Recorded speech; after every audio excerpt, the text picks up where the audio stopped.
The first thing I heard was crystal shattering across the ballroom floor. Not laughter, not music. Glass. Every conversation inside the Whitmore Country Club stopped dead at the same moment. I remember turning slowly toward the entrance while 100 wealthy wedding guests stared in complete silence. An elderly man near the front had gone pale as paper. His whiskey tumbler had slipped right out of his hand and exploded against the marble floor. His eyes were locked on me. Not on my sister in her wedding gown. Not on the groom. Me. The old man's lips trembled like he'd seen a ghost crawl out of a grave. Then he whispered the words that changed the entire night. "Holy shit," he breathed. "She's the Reaper widow of the Seals." You could feel the air leave the room.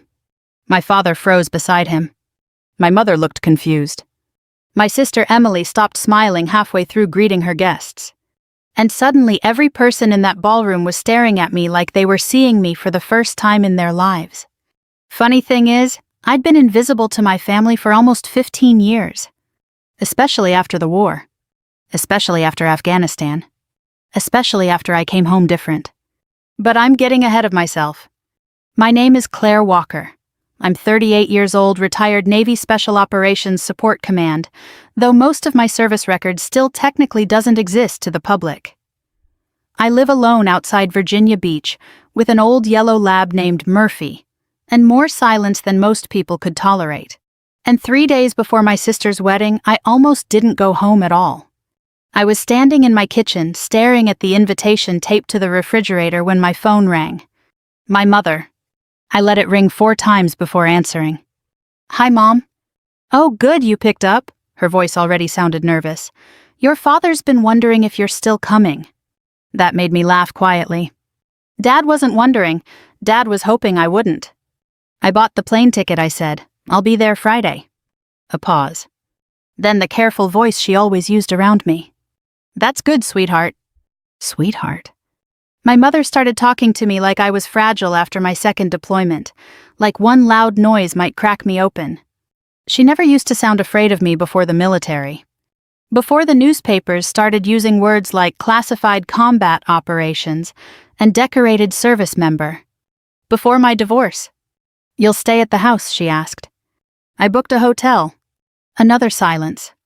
Your own mother can say 1,000 things without opening her mouth. "You know your father didn't mean..." "Yes," I interrupted softly. "He did." I wasn't angry anymore, not really. That's the thing age does to you, especially after war. Eventually, the pain stops burning and turns cold instead. My father's exact words 6 years earlier still sat inside my memory clear as glass. The war destroyed you. Not hurt you. Not changed you. Destroyed.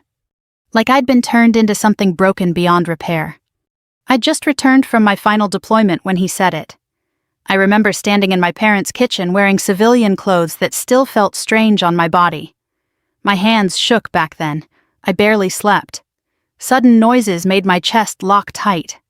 Dad looked at me across the dinner table for a long time before finally saying it. "You came back colder than the battlefield." At the time, I honestly thought he was right. By Friday afternoon, I was driving through my hometown outside Richmond with both hands tight on the steering wheel. Everything looked smaller than I remembered. The grocery store where Mom used to buy birthday cakes. The old gas station where my first car died senior year. The diner where my ex-husband proposed 20 years ago before either of us understood what military life actually costs people. I checked into a Marriott near the interstate instead of going straight to my parents' house. Cowardly, maybe. But after years overseas, I'd learned something important about survival. You don't walk willingly into emotional ambushes. That evening was the rehearsal dinner. Emily had chosen a beautiful waterfront restaurant overlooking the James River.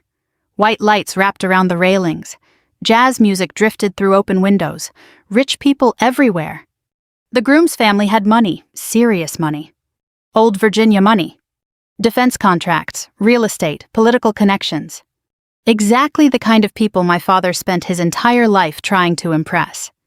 When I walked inside, conversations lowered almost immediately. Not because anyone recognized me. Because military changes how you move. You stop wandering into rooms casually after enough years scanning exits and reading threats without thinking about it. My younger sister spotted me first. "Claire." Emily hurried over in a pale blue dress worth more than my monthly mortgage payment. She hugged me carefully like she wasn't sure I'd hug back. "You made it." "Would have been hard to miss your 5th reminder text." She smiled awkwardly. Emily and I used to be close once. Before life split us into different worlds. She became the warm daughter, the easy daughter, the one who married dentists and hosted Christmas brunches and called home every Sunday. I became the daughter people discussed quietly behind closed doors. "How do I look?" she asked. "Nervous." "Thanks." I almost smiled. Almost. Then my father appeared beside us holding a bourbon glass. Harold Walker, 72 years old, broad shoulders gone softer with age but still carrying himself like the loudest man in every room. He looked me up and down. No hug. No welcome home. Just a long stare at the black dress I'd chosen specifically not to attract attention. "You couldn't smile a little tonight?" he asked quietly. There it was. Didn't even take 60 seconds. "I am smiling." "No," he muttered, "you're enduring." Emily immediately stepped between us. "Dad, please." But he kept staring at me. "The Whitmores are important people," he said. "Tonight isn't about you." Funny thing was, I'd spent most of my life trying desperately not to make anything about me. But families create their own stories about people eventually. And once they decide who you are, they stop looking any deeper. My father introduced me to guests all evening like I was some embarrassing side note attached to the family. "This is my older daughter Claire. She was in the military." Was. Never she served her country. Never she sacrificed. Just was. At one point, I overheard one woman whisper to another near the bar. "She looks intimidating." The other woman answered quietly. "She looks sad." That one hit closer. About an hour into dinner, I realized something else. Nobody had saved me a seat at the family table. Not one. I stood there holding my wine glass while servers moved around me and relatives avoided eye contact. Finally, Emily noticed. "Oh my God," she whispered. "Claire, I thought Mom." "It's okay." And honestly, it was. Because humiliation stops hurting so much after combat. Perspective changes permanently once you've watched folded flags handed to grieving mothers. Still, something inside me felt tired. Not angry. Just tired. Later that night, my father cornered me outside near the water before I could leave. The river reflected silver under the lights. For a moment, neither of us spoke. Then he sighed heavily. "Tomorrow matters," he said. "Emily deserves one perfect day." "She will have one." He studied me carefully. "You know, people get uncomfortable around you." There it was again. The thing nobody says directly. Veterans come home carrying invisible weather inside them. And civilians sense it. "You walk around like you're still over there," he continued quietly. "Like part of you never came home." I looked out across the dark river. He wasn't entirely wrong. Finally, he said the words that stayed with me all night long. "The war destroyed you, Claire." I stood there silently for several seconds. Then I answered the only way I knew how anymore. Calmly. "You should get some sleep, Dad." And I walked away before he could see the look on my face. The next morning I stood in front of the hotel bathroom mirror at 6:30, staring at a woman I barely recognized anymore. Not because I looked old. Because I looked tired in places sleep could never fix. The overhead light caught the faint scar near my jawline, the one people politely pretended not to notice. My dark hair had more silver in it than last year. My shoulders still carried themselves too straight, too alert, even in silence. Military posture. Combat posture. You spend enough years overseas and your body forgets how to relax before your mind does.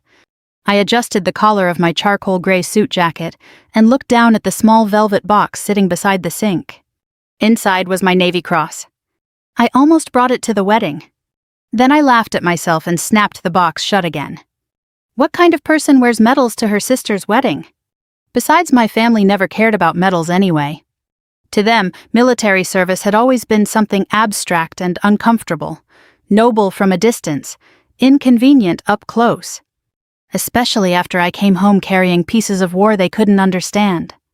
By 8:30, I was driving toward Whitmore Country Club under a pale Virginia sky. The roads were lined with old oak trees dripping Spanish moss, beautiful in the kind of quiet southern way tourists love. The country club itself looked like something out of an old political drama. White columns, massive fountains, valets in pressed uniforms guiding luxury cars into perfect lines. Money everywhere. The kind of money that smells like old leather chairs and private golf memberships. I parked at the far end of the lot on purpose. Less attention that way. Inside the ballroom buzzed with soft piano music and expensive conversations. Women in designer dresses floated between tables carrying champagne flutes. Men with silver hair discussed investments and defense contracts near the bar. I immediately felt the shift that always happens in rooms like that. People noticing me without understanding why. Not fear exactly. Instinct. A man near the entrance glanced at my hands, my posture, the way my eyes automatically tracked exits. Then he quietly stepped aside without realizing he'd done it. Combat veterans recognize each other even out of uniform. Sometimes civilians do too. Emily spotted me near the ballroom doors and hurried over. She looked beautiful. Really beautiful. Not just because of the dress, because she was happy. For a second I saw the little girl who used to crawl into my room during thunderstorms. "You came," she said softly. "Pretty sure weddings require that." She smiled nervously, smoothing invisible wrinkles from her dress. "You look nice." "So do you." "You could have worn a dress, though." There it was. Even today.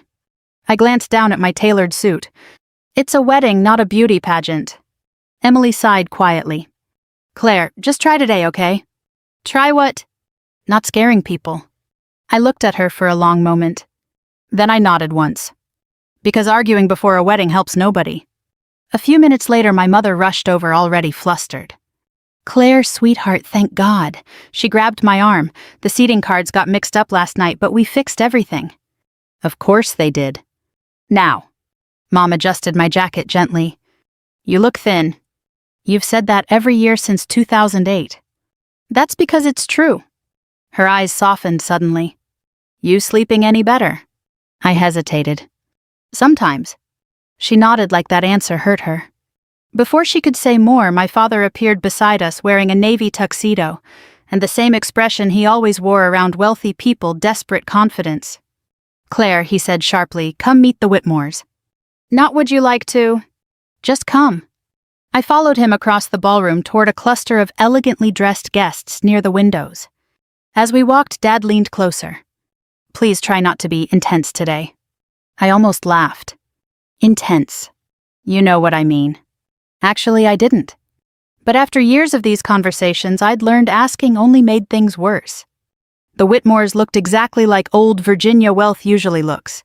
Conservative elegance, controlled smiles, expensive watches hidden beneath polite manners. Richard Whitmore stood at the center of the group, speaking with two older men about defense manufacturing. Tall, silver-haired, maybe late 60s. The groom Daniel noticed us first. "Mr. Walker," he said warmly. Dad immediately transformed into a different man entirely. Bigger smile, louder laugh. "Daniel, wonderful ceremony." Hasn't happened yet, I thought. But he was nervous enough to forget that. Then Dad placed a hand lightly against my back. "And this," he announced, "is my older daughter, Claire." There was the brief, awkward pause I'd grown used to over the years. People trying to figure me out. Dad filled the silence quickly. "She served in the military for a while." For a while. 15 years. 3 deployments. 2 classified commendations. 1 divorce. Several funerals. But sure. For a while. One older woman smiled tightly at me. "Oh goodness, Army. Navy. How interesting," she tilted her head. "You certainly carry yourself differently." Before I could answer, another guest chuckled lightly. "She looks like she could kill somebody." A few people laughed politely. I didn't. "Only when necessary," I said calmly. Silence. You could practically hear Emily cringing from across the room. Dad shot me a frustrated look. "See," that look said, "this is exactly what I mean." Richard Whitmore finally turned toward me fully then. At first, his expression remained polite and distracted. Then his eyes dropped briefly to my wrist. The small trident tattoo barely visible beneath my sleeve. Everything changed instantly. I watched the color drain from his face in real time. His mouth parted slightly. Not theatrical. Not exaggerated. Genuine shock. No, he whispered quietly. Dad frowned. Richard. But Richard kept staring at me like he'd opened a door to something he never expected to find standing there. His eyes narrowed slightly. Studying me. Remembering. I knew that look. I'd seen it before from retired officers and old intelligence men who recognized ghosts from classified briefings. You, he said slowly. The room grew strangely quiet around us. My stomach tightened. Not fear. Just exhaustion. I suddenly understood exactly where this conversation was heading, and I wanted no part of it. I stepped back politely. Excuse me, I said. But Richard moved closer instead. Commander Claire Walker. I froze. Not because he knew my name. Because he knew the rank. My father stared between us in confusion. Wait, Dad said awkwardly. You two know each other. Richard never took his eyes off me. No, he answered softly. But I know who she is. Every nerve in my body wanted to leave immediately. Not because I was ashamed. Because I hated this part. The staring. The mythology people build around war. The way civilians mistake survival for something glamorous. Sir, I said quietly, today is Emily's wedding. Meaning, please stop. Richard swallowed hard. Then he said words that turned the entire ballroom cold. Holy God. His voice trembled slightly. She's the Reaper widow. Nobody around us moved. My father blinked. The what? Richard looked at him in disbelief. You seriously don't know? And for the first time in my entire life, I watched my father become the smallest man in the room. Nobody spoke for several seconds after Richard Whitmore said the words. She's the Reaper widow. The ballroom seemed to shrink around me. I could hear silverware clinking faintly somewhere near the back of the room. A champagne cork popped in another corner. Normal wedding sounds continuing while the air around our little group turned painfully still. My father gave a short, nervous laugh. The Reaper what? Richard kept staring at me. Not with admiration. That's the part civilians never understand. Men who truly know war rarely romanticize it. Especially older men. Especially the ones who spent years around special operations personnel after 9/11. Richard looked unsettled, like a memory had just walked back into his life wearing civilian clothes. You honestly don't know who your daughter is? He asked quietly. Dad straightened a little. I know perfectly well who my daughter is. Do you? I almost said it out loud. Instead, I reached for a passing champagne glass from a server's tray and took a slow sip. Emily appeared beside us looking panicked. What's happening? Nothing, I said immediately. But Richard ignored me. I worked with Naval Special Warfare Procurement for years, he explained, still staring at me. There were stories. I closed my eyes briefly. Stories? That word again. War turns real human beings into stories for people far away from it. There's no need for this, I said calmly. Richard nodded once. You're right. But he still couldn't stop looking at me. The groom Daniel glanced between everyone awkwardly. Dad. Richard rubbed one hand across his mouth. I just never thought I'd see her standing at a wedding reception. There it was. Her. Not Claire. Not Commander Walker. Her. Like I was some classified rumor people whispered about over bourbon after Pentagon meetings. My father's face hardened slightly. Richard, he said carefully, I think there's been some misunderstanding here. Claire was in the Navy, yes, but she pulled men out of Kandahar during the Black Ridge operation. The words hit me like cold rain. Not because they were classified anymore. Most of that mission had eventually been buried beneath enough paperwork and redactions that pieces leaked through military circles over the years. But because I hadn't heard that mission name spoken aloud in over a decade. Black Ridge. Jesus. I could suddenly smell dust and smoke again. Hear rotor blades. Screaming over comms. I stared into my champagne glass. Sir, I said quietly, please. Richard immediately stopped. Good men recognize pain when they see it. Unfortunately, my father still looked confused instead. Kandahar, he repeated. Claire, what is he talking about? I met his eyes finally. You really want to do this here? That shut him up. Nearby guests had started pretending not to listen while listening to every word. Wealthy people are excellent at that skill. Emily touched my arm gently. Claire, what's Black Ridge? Her voice sounded small. I looked at my little sister standing there in her white wedding gown, and for a moment all I saw was the 16-year-old girl who cried when I left for boot camp. I never wanted her carrying images of war in her head. That's not important today. But Richard spoke softly. It's important because your family clearly spent years misunderstanding what happened to her. My father's jaw tightened. With all due respect, Richard, family matters are private. Richard gave a quiet, humorless laugh. You called her damaged 5 minutes ago. Dad froze. So did I. Apparently Richard had overheard more than I realized earlier. You said the war destroyed her, Richard continued. Do you have any idea what your daughter actually survived? My father looked embarrassed now. And angry. The dangerous combination proud men reach when humiliation starts cracking their ego. She came home different, Dad snapped. Colder, distant. Her marriage fell apart. She stopped talking to people.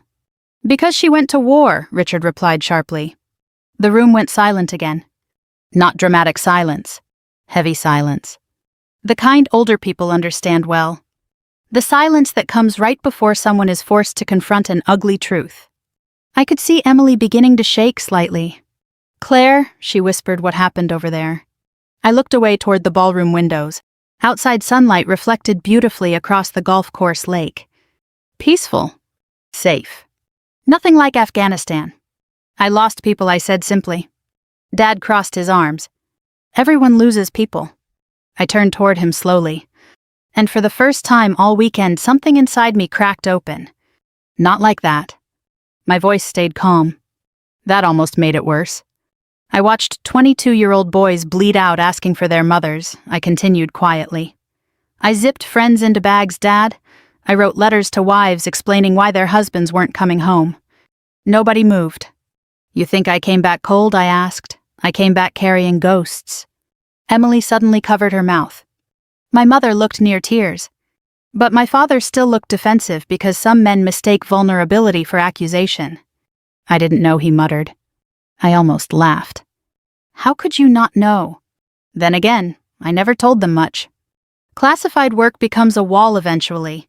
You stop explaining because you physically can't explain. And after a while, silence becomes habit.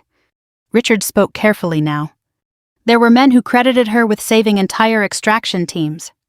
Dad stared at him. My daughter wasn't SEAL Team 6. No, Richard answered softly. She was worse. That actually earned the faintest smile from me. Old special operations humor. Richard stepped closer. Do you know why they called her the Reaper Widow? I immediately shook my head. Please don't. But Emily whispered. Why?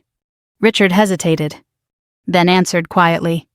Because she was usually the one bringing the dead home. I closed my eyes. There it was. The ugliest truth underneath every military nickname. Nothing glamorous. Nothing cinematic. Just grief. Mission after mission, casualty after casualty, I somehow survived while others didn't. Somebody started calling me Widow after my third extraction operation involving fatalities. Then Reaper got added later by operators who thought dark humor made death easier to carry. It didn't. Dad looked physically ill now. You were bringing bodies home. I nodded once. That was part of it. Oh my God, my mother whispered. And suddenly I realized something painful. My family had spent 15 years imagining me as emotionally broken, without ever once asking what broke me. At that exact moment, another voice suddenly cut across the ballroom behind us. Commander Walker. I turned immediately. An elderly man stood near the reception tables wearing a dark suit with a navy pin attached to his lapel. Rear Admiral Thomas Reed, retired. I hadn't seen him since 2014. Even in his 70s, the man still carried himself like command authority wrapped in steel. The second our eyes met, he straightened instinctively. And before anyone in the ballroom fully understood what was happening, the Admiral saluted me. Every veteran in the room noticed instantly. Several older men rose from their chairs automatically. My father stared in disbelief. But the worst part, it wasn't the salute. It was the expression on the Admiral's face afterward. Not fear. Not awe. Respect. The kind my own father had never once shown me. After Admiral Reed saluted me, the ballroom never quite recovered. The music continued. People still smiled for photographs. Champagne still flowed from silver trays carried by nervous-looking servers. But the atmosphere had changed completely. You could feel it, like a pressure system rolling through a quiet town before a storm finally breaks. The veterans in the room kept glancing toward me now, some with curiosity, some with recognition, some with the uncomfortable understanding older servicemen carry when they realize another person has seen too much. Meanwhile, my father looked like a man who'd accidentally walked into the wrong church halfway through confession. Admiral Reed lowered his salute slowly and approached me with the careful stiffness age gives retired officers. "Claire," he said warmly, "didn't know you were stateside. Been retired almost 2 years now." He nodded. "You look tired." I smiled faintly. "You too, sir." That actually made him laugh. Around us, guests pretended not to stare. Emily stepped closer carefully. "You know an admiral." Before I could answer, Reed looked directly at her. "Your sister saved American lives overseas." Simple. Direct. No theatrics. And somehow that landed harder than anything Richard Whitmore had said. Emily's eyes immediately filled with tears. My father still looked stunned. "You never told us any of this." I finally turned toward him fully. "You never asked." That one hurt him. I saw it immediately. Good. Not because I wanted revenge exactly. At 38, revenge feels less satisfying than younger people imagine. Mostly you just want acknowledgement. Truth. Maybe dignity. My mother quietly touched Dad's arm. "Harold?" But he kept staring at me. "You were really involved in all that." All that. Funny phrase. As if war were some messy side project I forgot to mention. I looked across the ballroom toward the massive windows overlooking the golf course. Then I answered honestly. Yes. No details. No dramatic stories. Just yes. Because there are memories veterans learn to keep locked down if they want to survive civilian life. Unfortunately, Richard Whitmore chose that exact moment to continue talking. "You know," he said quietly to Dad, "there were people in D.C. who thought your daughter should have received the Medal of Honor." I closed my eyes briefly. Jesus Christ. Richard I warned softly. But older men with guilt sometimes keep talking because silence suddenly feels cowardly. She ran extraction under direct fire 3 separate times during Black Ridge. Emily whispered. "What does that mean?" Nobody answered immediately. Finally, Admiral Reed spoke. "It means other people were retreating," he said carefully, "and your sister went back in." The ballroom felt smaller by the second. I hated this. Not because the stories embarrassed me. Because dead people deserve privacy too. Every military hero story is built on somebody else's funeral. Dad looked shaken now. "Claire." I cut him off gently. "Can we please stop discussing Afghanistan at Emily's wedding?" Thank God Emily finally stepped forward. "She's right." Her voice cracked slightly. "This isn't about war." For a moment I thought the situation might finally settle down. Then one of the older guests near the bar approached slowly. Marine Corps veteran by the posture, mid-70s. He looked at me carefully before speaking. "My grandson served in Helmand Province," he said quietly. "He used to talk about a woman called Widow." My chest tightened immediately. The old man swallowed hard. "He came home because of her." I looked down at my hands. "Sir?" "He killed himself 3 years later," the man continued softly. "But he made it home first." That one almost broke me. Because that's the part civilians rarely understand about modern war. Getting soldiers home alive doesn't always save them. Sometimes the battlefield follows them back. The old Marine gently squeezed my shoulder once before walking away. And suddenly the ballroom noise felt very far away. I needed air. Without another word, I stepped outside through the side doors overlooking the water behind the country club. The October breeze felt cool against my face. For several minutes I just stood there alone, listening to distant laughter drift from inside. Weddings are strange after war. Too much happiness in one room can make damaged people feel like intruders. A few minutes later, the doors opened quietly behind me. Emily, still wearing her wedding gown. Still carrying that worried little girl expression she'd had since childhood. "You disappeared." I needed a minute. She nodded slowly and stepped beside me, overlooking the lake.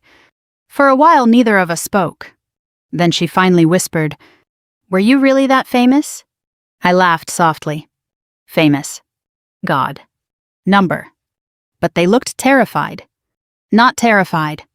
I paused. Careful. Emily wrapped her arms around herself against the cold.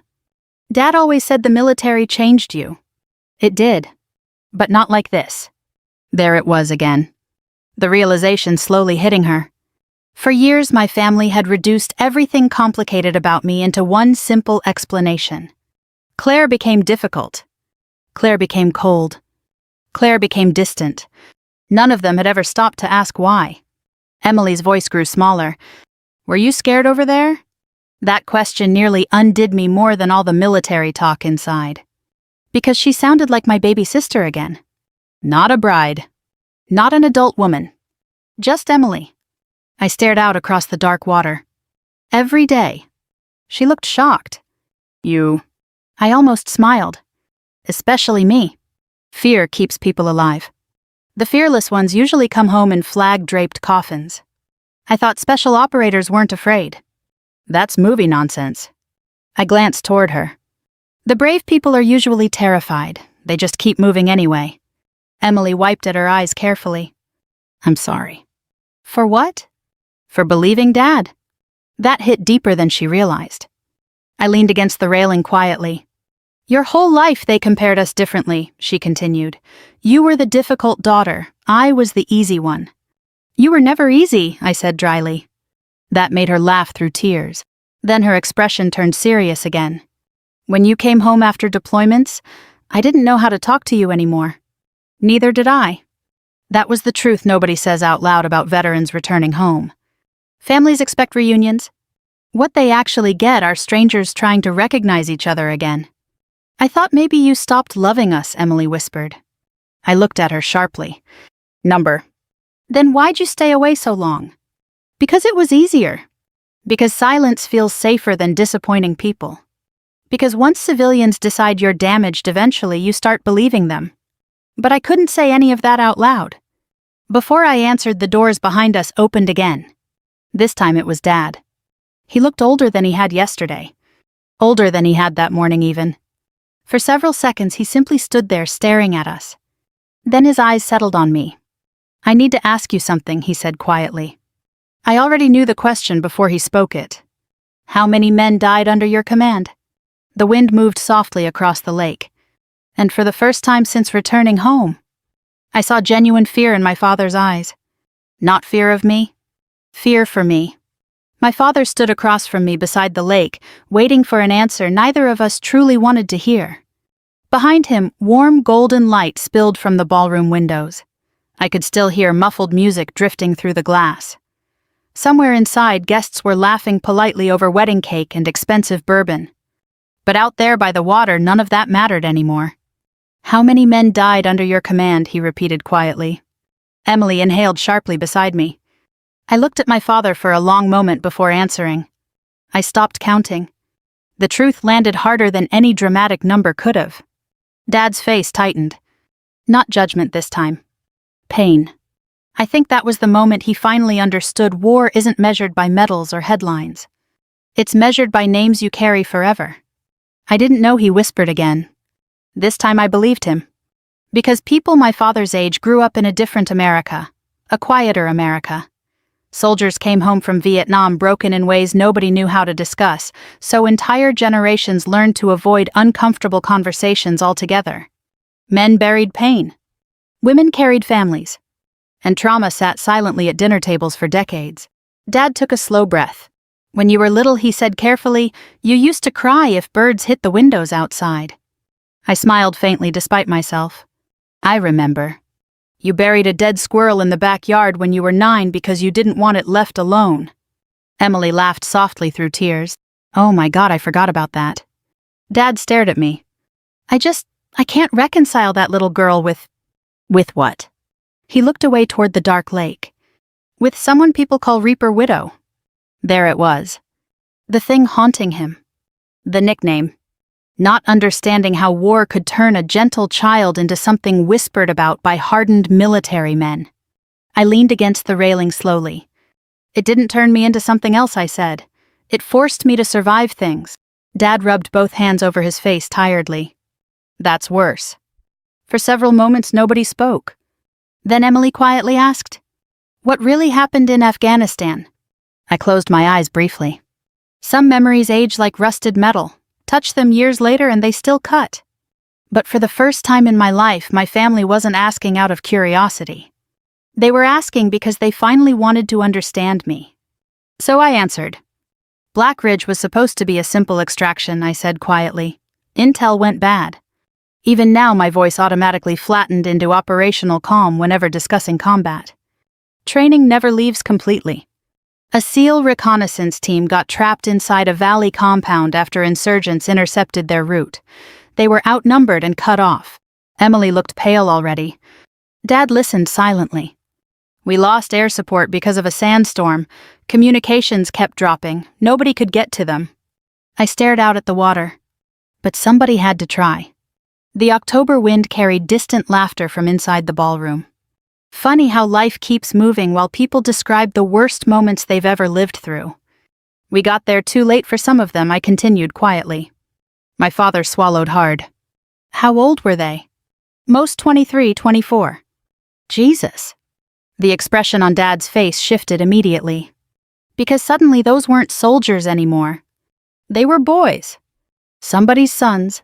2 operators were still alive when we reached the compound, I said. One had lost most of his leg. The other was burned badly enough he couldn't see. Emily covered her mouth. I kept going anyway. Extraction helicopters couldn't land under fire, so we had to carry them nearly 2 miles through the ridgeline. Dad's voice sounded strained now. And you went back? I nodded once. 3 times. Why? That question nearly made me laugh. Because soldiers over 60 usually understand the answer instinctively. You go back because somebody would have gone back for you. That's what we do, I said simply. Dad stared at me like he was trying to rebuild his understanding of his own daughter piece by piece. What about the others? He asked carefully. I looked down. We brought everybody home. Silence settled again. Heavy silence. The kind older Americans know well. The kind built from funerals, regrets, and things people wish they'd said sooner. Finally, Emily whispered. And after that, you were different. I almost smiled sadly. Number. I looked at her. I was already changing long before that. Because war doesn't destroy people all at once. It happens slowly. Conversation by conversation. Funeral by funeral. You lose the ability to explain ordinary life to yourself. Then eventually you lose the ability to explain yourself to ordinary people. Dad sat down heavily on a nearby bench overlooking the lake.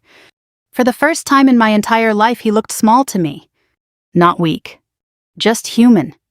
I thought you stopped caring about this family, he admitted quietly. That one hurt more than I expected. I stopped knowing how to fit into it.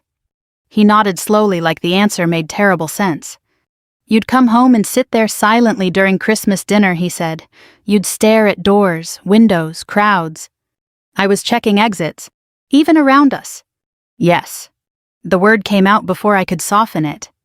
Dad looked devastated. And suddenly I regretted saying it. Not because it wasn't true.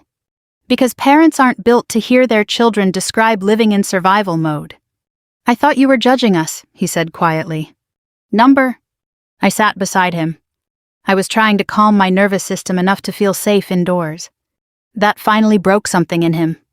My father lowered his head into his hands. Oh God. I'd seen men cry in combat zones before. Usually older men. Usually after the danger passed. This looked exactly the same. I failed you, he whispered. I immediately shook my head. Number. Yes. His voice cracked sharply. You came home carrying all that, and all I could think about was how uncomfortable you made people. Emily started crying openly now. I thought if I pushed you hard enough, Dad continued, you'd become normal again. Normal. That impossible word veterans spend years chasing. I stared across the lake quietly. There's no going back after some things, I said softly. Dad looked at me with tears in his eyes. Then he asked the question that mattered most. Did anybody ever help you carry it? I thought about that for a long time. The truth surprised even me. Not really. That answer seemed to physically wound him. Inside the ballroom, the DJ announced the father-daughter dance. Emily wiped her face quickly. That's our cue. Dad stood slowly, but before heading inside, he turned toward me again. His voice sounded older than I'd ever heard it. I spent 15 years believing the war destroyed my daughter. He swallowed hard. But maybe it was the silence afterward that did the real damage. And for the first time since coming home, my father finally saw me clearly. The wedding ended later than expected. By the time the final guests drifted toward the valet stand and the ballroom lights dimmed low, the October air had turned cold enough to fog the windows. I was standing alone near the parking lot watching leaves scrape across the pavement when I heard footsteps behind me. My father. For a second, neither of us spoke. He looked exhausted. Not physically. Spiritually. Like a man who'd spent an entire day discovering how wrong he'd been about someone he loved. You leaving? He asked quietly. Probably best. He nodded once, though he clearly hated the answer. The valet station lights reflected across his tired face. I suddenly noticed how old he'd become, the deep lines around his mouth, the slight stiffness in his shoulders. War ages soldiers. Regret ages parents. I used to brag about you when you were little, he said unexpectedly. I glanced at him. You did? All the time. A faint smile crossed his face. You climbed everything, trees, roofs, that terrible swing set I built. I laughed softly. You fell off the garage once. You told me not to cry because astronauts probably fell worse than that. That earned a real smile from me. Small, but real. Dad looked down at the pavement. Then somewhere along the line, I stopped understanding you. The wind moved quietly through the dark trees around the country club. I didn't know how to talk to the version of you that came home, he admitted. Neither did I. That was the tragedy underneath so many American families after war. People expect soldiers to return exactly the same, then panic when they don't. Dad shoved his hands into his coat pockets. When your marriage ended, he paused carefully, I blamed you. I looked away toward the empty parking lot. I know. He came to me one night after you deployed again. Dad's voice sounded ashamed now. Your ex-husband said he felt like he was living with somebody who never fully unpacked her bags. I closed my eyes briefly. David. Jesus. There are some wounds age never fully dulls. He said you stopped sleeping beside him, Dad continued quietly. Stopped laughing. Stopped talking. I stopped sleeping at all. Dad swallowed hard. I should have realized something was wrong. I stared out into the dark. You know the strange thing, I said softly. I kept waiting for somebody to ask me if I was okay. That one nearly broke him again. Because parents hear every version of their failures eventually. Some just arrive later in life. A car door slammed somewhere across the parking lot. Then silence returned. I thought strength meant handling things yourself, Dad admitted. That's how your generation survived. He nodded slowly. That's also how we destroyed ourselves. For several moments we simply stood there together beneath the yellow parking lot lights. Not fixing 15 years? Just finally telling the truth about them. Then Dad looked at me carefully. Why didn't you ever tell us how bad it was? I smiled sadly. Because every time I tried, people looked horrified. That was the reality nobody prepares veterans for. Civilians love the idea of sacrifice. Until sacrifice starts describing real things. Real blood. Real nightmares. Real funerals. You stopped asking after a while, I continued. Mom got nervous whenever Afghanistan came up. Emily changed the subject. You got angry. Dad stared at the ground. I thought talking about it would make things worse. Silence made things worse. The words settled heavily between us. Inside the building, staff members were clearing tables and shutting down the reception. The wedding was over. But something else had finally begun. Dad looked toward the ballroom doors. Come inside one more time. I don't think that's necessary. It is. His tone surprised me. Not commanding. Certain. A few minutes later, we walked back into the nearly empty ballroom together. Only close family remained now. My mother, Emily and Daniel, A few relatives gathering coats near the exits.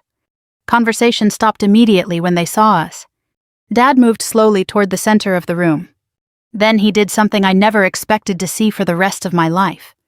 He cleared his throat nervously and addressed the room. "I need to say something."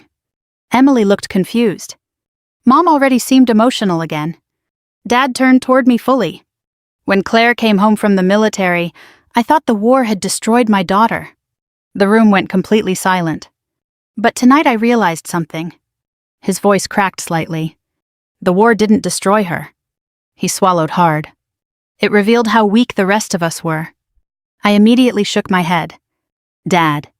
"Number." For the first time in years, he interrupted me gently instead of dismissively. "I spent 15 years punishing you for surviving things I couldn't even imagine." Tears filled my mother's eyes. Emily was openly crying again beside Daniel. Dad kept going anyway. "You came home carrying grief, trauma, guilt, and instead of helping you carry it, I treated you like an embarrassment." The room felt painfully still.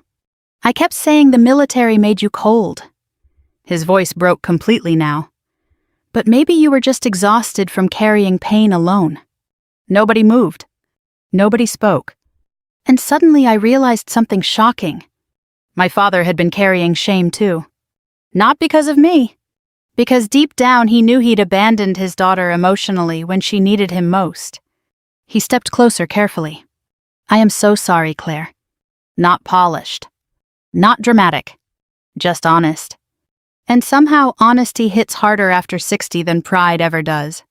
I looked at him for a long time. Then I saw it. Not the stubborn businessman.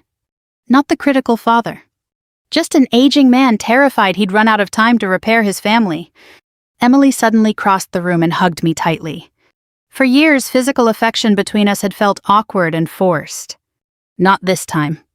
"I'm sorry too," she whispered through tears. "I should have tried harder." I hugged her back carefully. Then my mother joined us.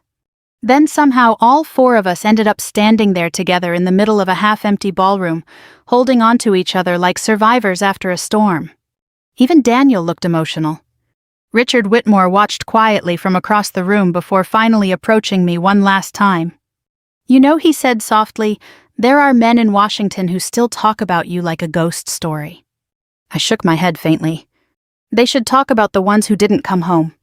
Richard nodded immediately. "That's exactly why they respect you." For once, I didn't argue. Several weeks later, I was still in Virginia. Longer than I'd stayed in years. Dad started attending counseling sessions for military families at the local veteran center after Emily pushed him into going. Turns out he wasn't alone. Room after room filled with aging parents, spouses, and children quietly admitting the same thing.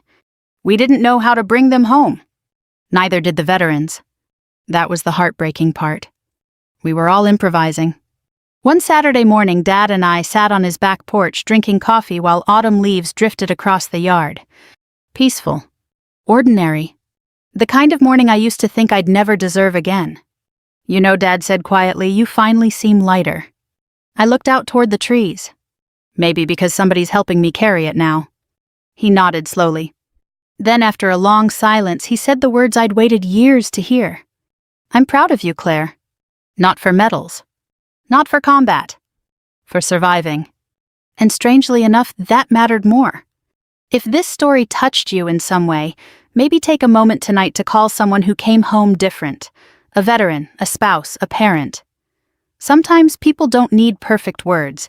They just need to know they were never carrying it alone. And if you believe stories about healing family and second chances still matter, don't forget to share, subscribe, and spend a little more time listening to the quiet people in your life. Sometimes silence is where the deepest battles are hiding.